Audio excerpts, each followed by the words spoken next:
Good morning, Val community. It's David Michael. As it always seems to be the case, it's very early on a Monday morning. I have some work crews coming to install some carpet upstairs in my main level. So I'm up, and I thought while I'm up, I'm going to film a quick video.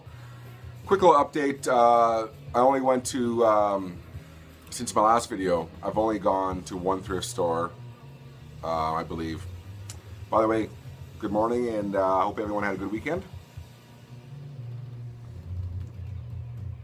So last Thursday, I believe it was, last Thursday morning, I made a quick stop to the Goodwill around where I live. And lo and behold, stuff went out, which isn't always the case right now. But I found some really good stuff. I'll take you through the thrift store finds I had, and then I only had one new record come in, which I had pre-ordered a long time ago, and it was delayed, and then it finally showed up. And it's the Christmas season, so I really shouldn't be ordering new records, but dollar records I have no problem with. I can go under the seat of my car and find enough for these records I'm going to show you. So these were all from Goodwill. Like I said last Thursday, I had a chance to quickly pop in. So I'll get right to it. I found a copy of Joni Mitchell, The Hissing of Summer Lawns. I haven't had enough time to investigate what pressing this is and whatnot, but it's a nice gatefold. So this is a definite upgrade to the one I have. Cover's really nice and vinyl's really nice. Oh, Joan Jett, I Love Rock and Roll.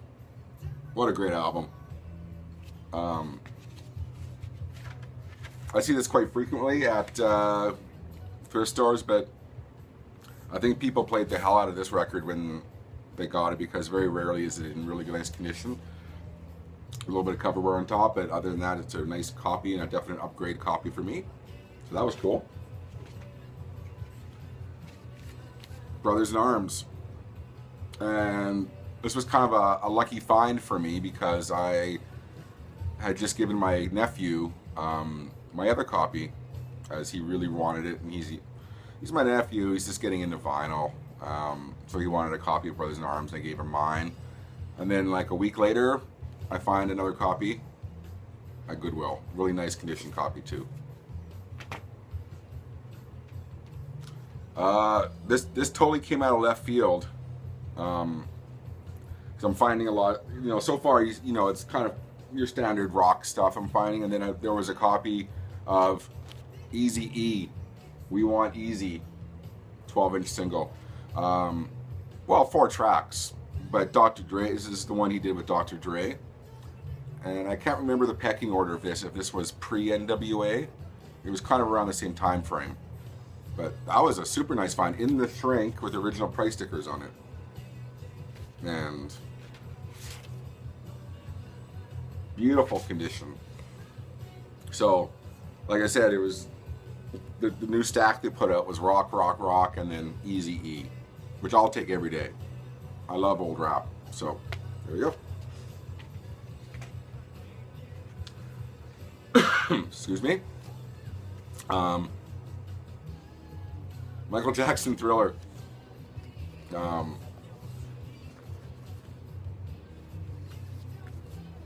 Yeah, I mean, I don't know what there is to say about this record. Most of these are upgrades to what I already have. And this is a definite nice upgrade to the one I have already. So I don't even know what more there is to say about this record. Regardless of what you think about Michael Jackson, it's one of those albums I think you have to own. So whenever I see a copy of Michael Jackson, I pick him up, because there's always someone I know who wants a copy of Thriller. So there you go. I know Sean Phillips, but I don't think I've ever seen this record. And when I played it, I realized I definitely didn't know the record. Sean Phillips' Contribution. This is the third Sean Phillips album I found that's an original pressing. I don't think they're incredibly valuable, so I don't really know if it matters what pressing it is. But for your information, I have now. This is I think I've found his first 3 albums now at Goodwill's in the last calendar year for sure.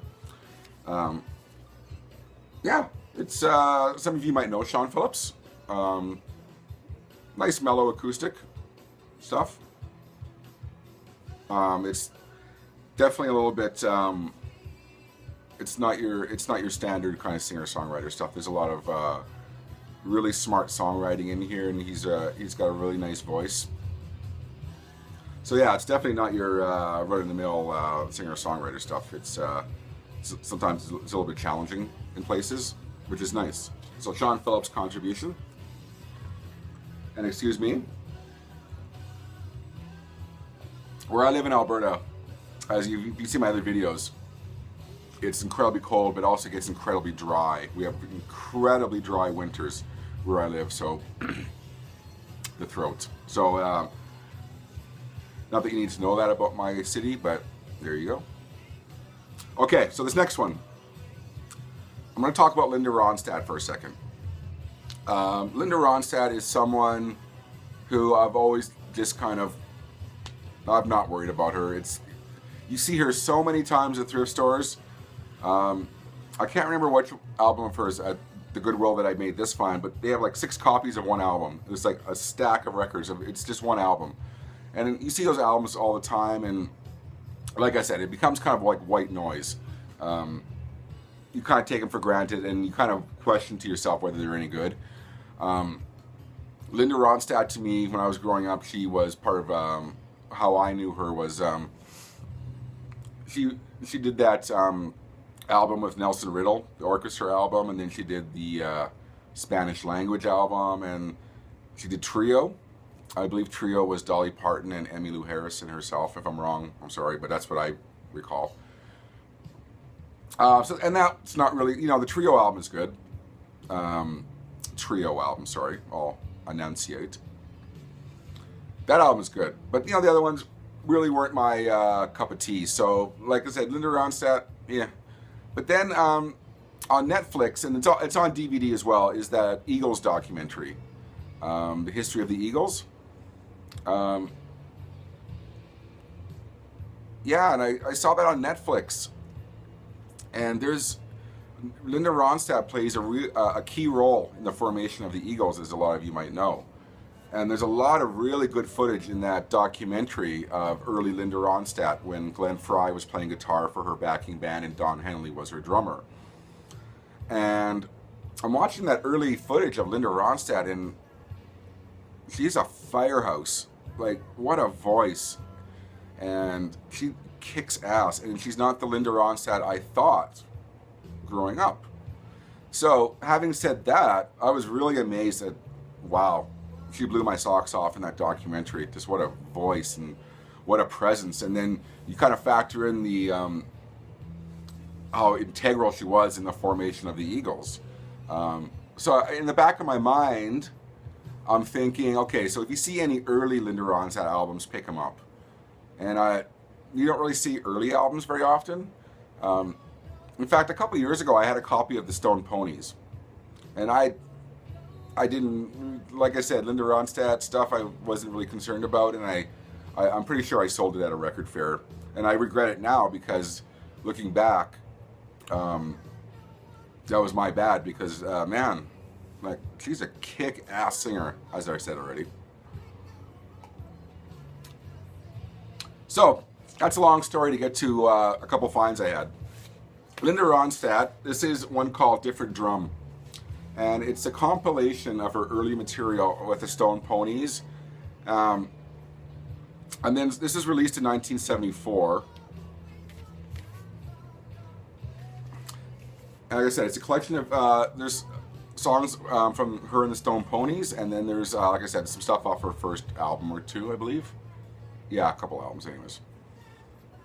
So yeah, so in the back of my mind, I was looking for early Linda Ronstadt, and never see anything, then I found 2, and that's one of them. Different Drum, really good album, really good compilation. And then I found a copy of this Linda Ronstadt. And nice gatefold in that one. And these are both super clean. And you can tell they're super clean. Like when I go to thrift stores, this happens every now and again. If you see people using these angel sleeves on the records, I don't even really need to look at condition, because from my experience, if they're keeping these in nice thick sleeves like this, they're in ace condition. So both the Linda Ronstadts are obviously well taken care of because they were in those sleeves. And lo and behold, I get home and the albums are immaculate. So yeah, so 2 Linda Ronstadt finds I was really happy with. Self-titled. I looked for a year, and I didn't look before I came on here, but sorry. It's early anyways, and different drum and self-titled. So that was nice. I hope my spiel about Linda Ronstadt didn't bore anyone, but trust me, man, she was good. Okay, so I find this album every now and again. HP Riot. Some of you might know this. It's an incredible funk album. Very rarely do I ever see it kind of in really nice condition. I don't know if I've ever seen one that has as advertised on radio and television on it, which is kind of odd. This is a nice gatefold. Now, HP Riot, a lot of people think they're Canadian, which they're not. They're from San Francisco. But the odd thing is that they were signed to a record label out of Regina, Saskatchewan, which is really odd.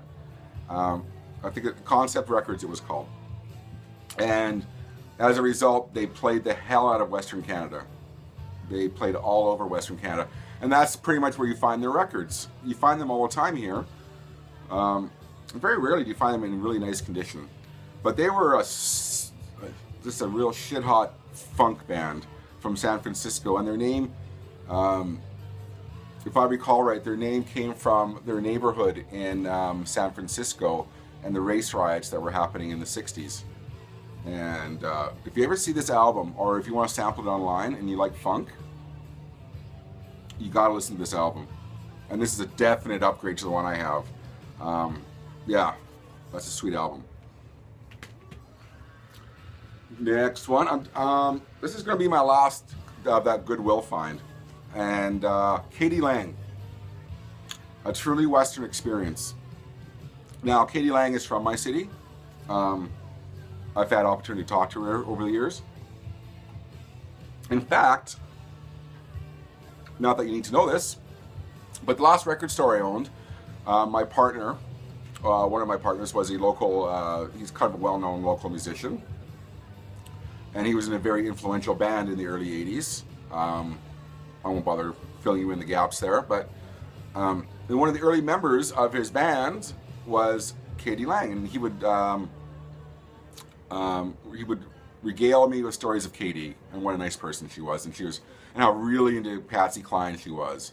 And she's, I think she gives a shout out to Patsy Cline on here anyways. Obviously, Patsy Cline is no longer with us.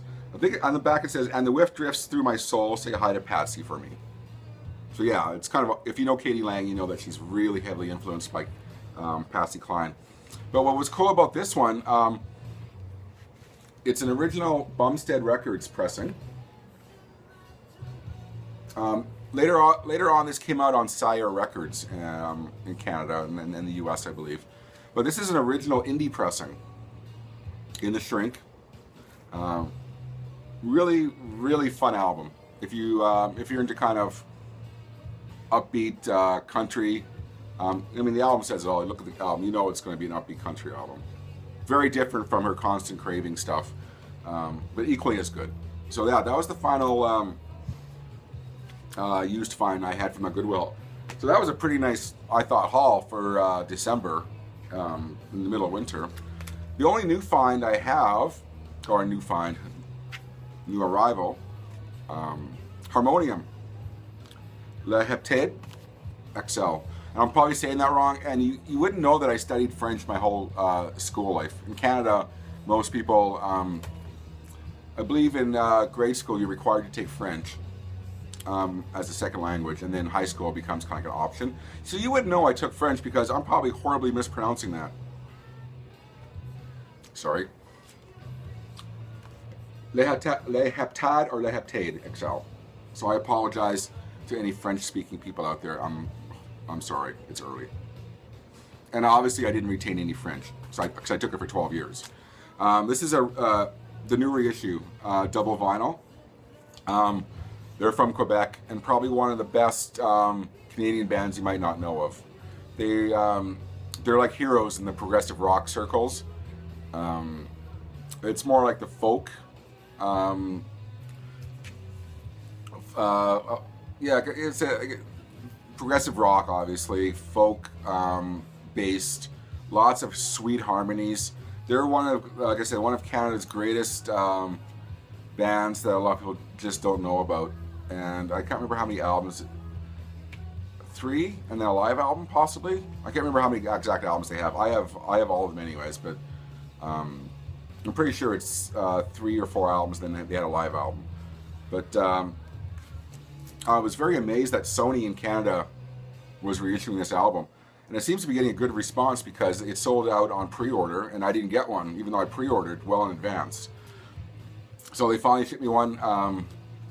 So if anything of how I badly described it sounds interesting to you, check out Harmonium. Just one of those great bands that people who know them are really into them. And I have to say, this is a band that I discovered, I mean, later in life. I'm not going to lie to you and say I grew up with them, because I didn't. It was recommended to me many years ago when I was in my 20s. And at the time, their albums were kind of hard to find. Now that they've become a little bit more known, they're a little bit easier to find as people come out of the woodwork with their albums. You see them at record fairs a lot now, etc., etc. So that was my one new find, or new purchase. I keep on saying find. Well, I guess I found it on Amazon, so yes, it is a find. There you go. So yes, I'll apologize now for stumbling through that video. I'm trying to get this done before the workmen show up and make horrible noise all day. So anyways, that was my one haul from Goodwill. So as always, I want to say Merry Christmas and Happy Holidays to everyone watching. I'm sure I'll make another video before Christmas, but I'm very into Christmas. Yes, so I'm going to wish everyone happy holidays, and like I always say, I've had some great time watching some of your videos, and I'm glad to see everyone's getting some good finds and some good VCLTs out there. So yeah, I'm going to end this now, and this is David Michael for the Vinyl Community. Have a great rest of the week, and have a great day. Thank you.